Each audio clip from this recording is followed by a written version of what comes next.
नमस्कार दोस्तों, स्वागत है हमारे इस YouTube चैनल पे। तो आज हम लोग जानेंगे यूजफुल बैक्टीरिया के बारे में, मतलब लाभदायक बैक्टीरिया के बारे में। आज हम लोग जो हमारे दिमाग में ये रहता है कि बैक्टीरिया नुकसानदायक ही होता है, ये मिथ दूर ही हो जाएगा कि आप जो है बैक्टीरिया नुकसानदायक होता है। इसके बहुत सारे लाभ होते हैं, कुछ का मैंने दिया है और भी बहुत सारे लाभ होते हैं। तो इम्पोर्टेंट ये जो है, जो कुछ 8 मैंने बनाए हैं, इससे भी ज़्यादा इसके लाभ में, मतलब दवाओं के रूप में, दवाओं में भी इसका प्रयोग किया जाता है, बैक्टीरिया के का प्रयोग किया जाता है। और अभी हाल ही में विज्ञान प्रकृति नामक एक पत्रिका में प्रकाशित किया गया था कि जो हमारा 100% बॉडी है उसमें 90% सूक्ष्म जीवों का कब्जा है, मतलब 90% भाग पर सूक्ष्म जीव रहते हैं। और एक साइंटिस्ट है गिलबर्ट, उन्होंने बताया कि जो बचपन में उनकी एक पुस्तक है, उनकी पुस्तक में उन्होंने अपनी पुस्तक में उन्होंने बताया कि जो बच्चे जो है मिट्टी में खेलते हैं उनमें ज़्यादा जो है उनकी इम्यूनिटी ज़्यादा डेवलप होती है। और जो बोलते हैं कि हाँ, जो भूमि में गिर के या कोई भी पदार्थ तो खाते नहीं हैं, तो वो क्या है, वो आपको परेशानी हो जाएगी। ऐसा कुछ नहीं होता। अगर आपका वातावरण, पहले के ज़माने में क्या होता था, लोग जो है भूमि भी कहीं भी कुछ भी पड़ा रहता था, मतलब साफ दिखता था, उसको धो के खा लेते थे, तो उससे कोई नुकसान नहीं होता। लेकिन आज के समय में थोड़ा सा भी गिर जाता है तो उसको फेंक देते हैं। लेकिन ये क्योंकि इतना पोल्यूटेड हो चुका है तो ये भी सही है। लेकिन पहले के ज़माने में ऐसा होता था कि उसको खा लेते थे, इससे कोई नुकसान नहीं होता था, वो और भी तंदुरुस्त रहते थे, क्योंकि मिट्टी में ढेर सारे ऐसे बैक्टीरिया पाए जाते हैं जो हमारे बॉडी को मजबूत बनाते थे। तो इसीलिए पहले के जो बच्चे होते थे, ज़्यादा उनको बॉडी स्ट्रांग होती थी। तो आज देख लेते हैं क्या क्या इसके लाभदायक होते हैं। फर्टिलिटी ऑफ सॉइल, मतलब भूमि की उर्वरता को बढ़ाने में, मैं इसकी हिंदी लिख दे रहा हूँ, भूमि की उर्वरता को बढ़ाने में कैसे बढ़ती है, इसके बारे में हम लोग जानेंगे। कौन बढ़ाता है इसके बारे में, कौन सा बैक्टीरिया इसमें भाग लेता है, कैसे होता है, इन सब के बारे में जानेंगे। डेयरी इंडस्ट्री, मतलब दूध वाले जो क्षेत्र, मतलब दूध उद्योग में, सॉरी, इसमें दूध उद्योग, और ये सिरके के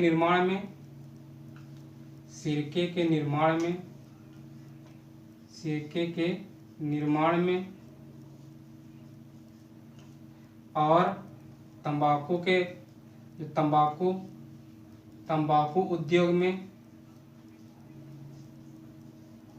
उद्योग में और चाय की पत्ती क्यूरिंग में, चाय की पत्ती की क्यूरिंग में क्या होता है, इसके बारे में भी लोग जानेंगे। और जूट को सड़ाना, जूट की रेटिंग बोलते हैं, रेटिंग, और फॉर्मेशन ऑफ लैक्टिक एसिड के निर्माण में। तो ये सारी चीज़ें इसके बारे में हम लोग एक एक करके जानेंगे। सबसे पहला हमारा है भूमि की उर्वरता कैसे बढ़ती है जीवाणुओं के द्वारा, इसको हम देख लेते हैं। अक्सर जो साइंटिस्ट होते हैं, जो कृषि वैज्ञानिक होते हैं, या फिर कृषि संबंधी जो भी होते हैं, तो वो बोलते हैं कि हमें बार बार फसलें बदल के बोना चाहिए, और कम से कम 1-2 साल में, 2 या 3 साल में दाल वाली फसलें बोना चाहिए। ऐसा क्यों कहते हैं, इसके बारे में जान लेते हैं। तो दाल वाली जो फसलें होती हैं, आप ध्यान से देखेंगे कभी उखाड़ कर, तो उसकी जो गांठें होती हैं, उसमें जड़ें होती हैं, उसमें नोड्यूल्स पाए जाते हैं, मतलब गांठें ऐसे संरचना पाई जाती हैं छोटी छोटी। अगर उसको निकाल कर उसको कट किया जाए तो उसमें पीले कलर का जो है एक बैक्टीरिया दिखता है, जिसका नाम होता है, पाया जाता है नाइट्रोमोनास सिट्री। ये जो है नाइट्रोमोनास सिट्री, ये आपकी भूमि है, भूमि के अंदर, और इसका पेड़ कुछ ऐसा ही होता है। तो यहाँ पर, तो ये आपका जो है नाइट्रोमोनास सिट्री, इसमें बैक्टीरिया पाया जाता है, जो एटमॉस्फेयर यहाँ पे एटमॉस्फेयर की ये नाइट्रोजन पाई जाती है, नाइट्रोजन इसको कन्वर्ट करके भूमि के में जो है नाइट्रेट में कन्वर्ट करता है, जिससे भूमि की उर्वरक शक्ति बढ़ जाती है। फिर से देख लेते हैं, मतलब जो दाल वाली फसलें होती हैं, जैसे कि इसको लेग्यूमिनस प्लांट भी कहते हैं। लेग्यूमिनस प्लांट मतलब वो होते हैं जिसमें लेग्यूम पाए जाते हैं, अर्थात दाल वाली फसलें। लेग्यूमिनेसी फैमिली से है।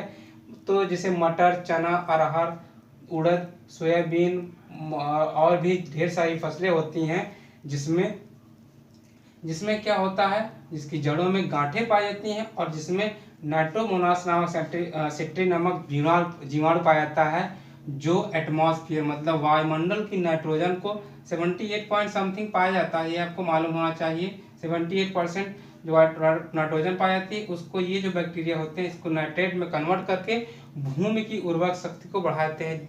इसीलिए बोला जाता है कि अगर जो फसलें मतलब क्रॉप रोटेशन होता है, फसलों का बार बार फसल जो है बदल के बोना चाहिए, जिससे मिट्टी की उर्वरक शक्ति बनी रहे। फसल चक्र अपनाना चाहिए।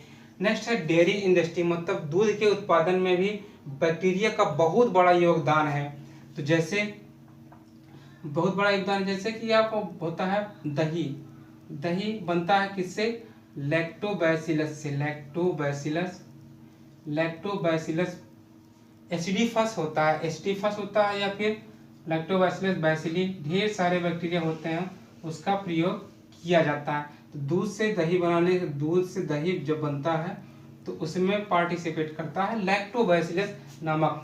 अगर कोई भी समस्या होती है तो इसी से प्रोबायोटिक्स बनती हैं दवाएं। प्रोबायोटिक्स दवाएं बनती हैं, मतलब प्रोबायोटिक्स दवाएं ऐसी दवाएं होती हैं जो हमारे पेट में कोई भी समस्या होती है तो उसमें ये जो है योगदान करती हैं, मतलब उसको ठीक करने में, उसकी जो सेल्स होती हैं डैमेज होती हैं उसको रिपेयर करने में मदद करती है। इसीलिए डॉक्टर ज़्यादातर बोलते हैं कि कोई पेट समस्या होती है दही खाने के लिए बोलते हैं। और अल्जाइमर, भूलने की बीमारी आदि जो रोग होते हैं इससे दूर हो सकते हैं। तो प्रोबायोटिक दवाएं अक्सर डॉक्टर लोग लिखते हैं।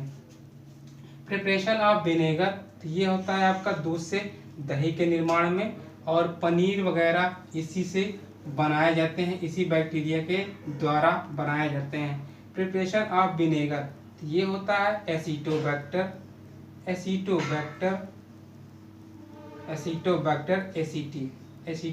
एसिटी जो है, जो कोई पदार्थ होता है उसको विनेगर में मतलब सिरके में कन्वर्ट कर देता है। मतलब ये जो एसिटोबैक्टर होता है, एसिटी, ये किण्वन की प्रक्रिया फर्मेंटेशन के द्वारा ये किसी पदार्थ को जो विनेगर जो मुझसे सिरका का निर्माण किया जाता है।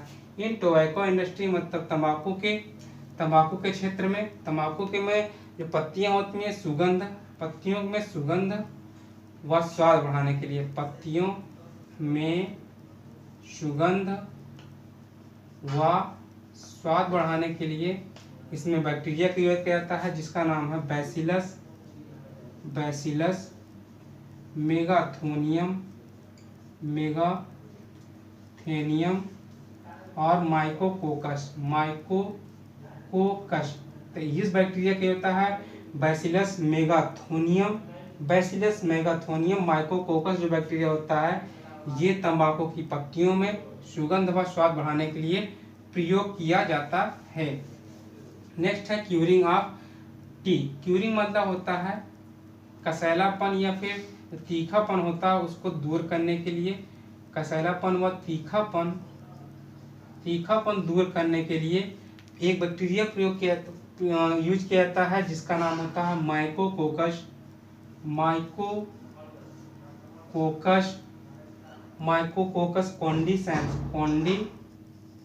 कॉन्डिसेंस। इस बैक्टीरिया का प्रयोग किया जाता है क्यूरिंग ऑफ टी, मतलब जो पत्तियां होती हैं, एक्चुअल में जो चाय की पत्ती होती है उसमें कसैलापन पाया जाता है, उसको दूर करने के लिए माइकोकोकस कॉन्डिसेंस का प्रयोग किया जाता है।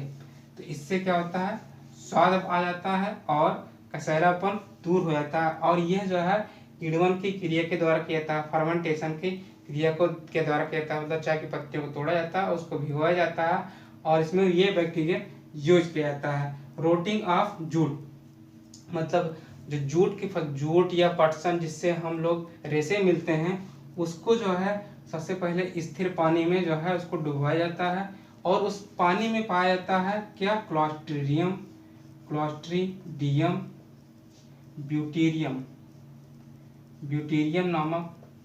बैक्टीरिया कहता है जो जो जूट या पटसन के जो रेशे होते हैं उनको सड़ाने में मदद करता है, जिससे अच्छी क्वालिटी के और मजबूत रेशे हमें मिलते हैं। नेक्स्ट है फॉर्मेशन ऑफ लैक्टिक एसिड, मतलब दूध से हमें लैक्टिक एसिड मिलता है, जो मिलता है आपका बैक्टीरियम लैसिडाई एसिडाई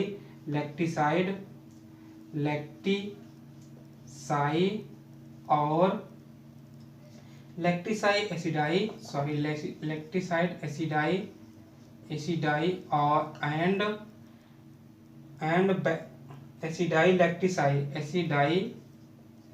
एसिडाई लैक्टिसाई, ये सब बैक्टीरिया, इन दोनों बैक्टीरिया से जो दूध से लैक्टिक एसिड का निर्माण होता है, जिसका प्रयोग दवाओं में किया जाता है। कुछ और भी जितने सड़े पदार्थों को सड़ाने गलाने में जो पदार्थ सड़ने गलाने लायक होते हैं, उसके सड़ने और गलाने में भी इनका योगदान होता है। और ये भी होता है जब किसी बॉडी को दफनाया जाता है तो उसमें भी जो बैक्टीरिया होते हैं, बैक्टीरिया के कारण ही जो पूरी बॉडी होती है वो नष्ट हो जाती है और मिट्टी में मिल जाती है। तो इतना बड़ा योगदान होता है बैक्टीरिया का। और मैंने एंटीबायोटिक्स के बारे में पिछली वीडियो में बात की थी, आप उसको भी देख सकते हैं। तो आशा करता हूँ ये आपको वीडियो इन्फॉर्मेटिव लगा होगा और आपको ये अच्छे तरीके से समझ में आएगा और आपके जो दिमाग में भ्रम था, मिथ थे, वो सारे दूर हुए होंगे। तो इससे प्रश्न भी एग्जाम में बनते हैं, कई बार प्रश्न बन चुका है कि कैसे किस बैक्टीरिया के द्वारा आपका दूध से दही का निर्माण होता है। तो ये आपके लिए भी, जो स्टूडेंट्स हैं जो कॉम्पिटिटिव एग्जाम्स की तैयारी कर रहे हैं, उनके लिए भी ये वीडियो बहुत ही इम्पोर्टेंट है। Thanks for watching. जय हिंद, जय भारत, वंदे मातरम।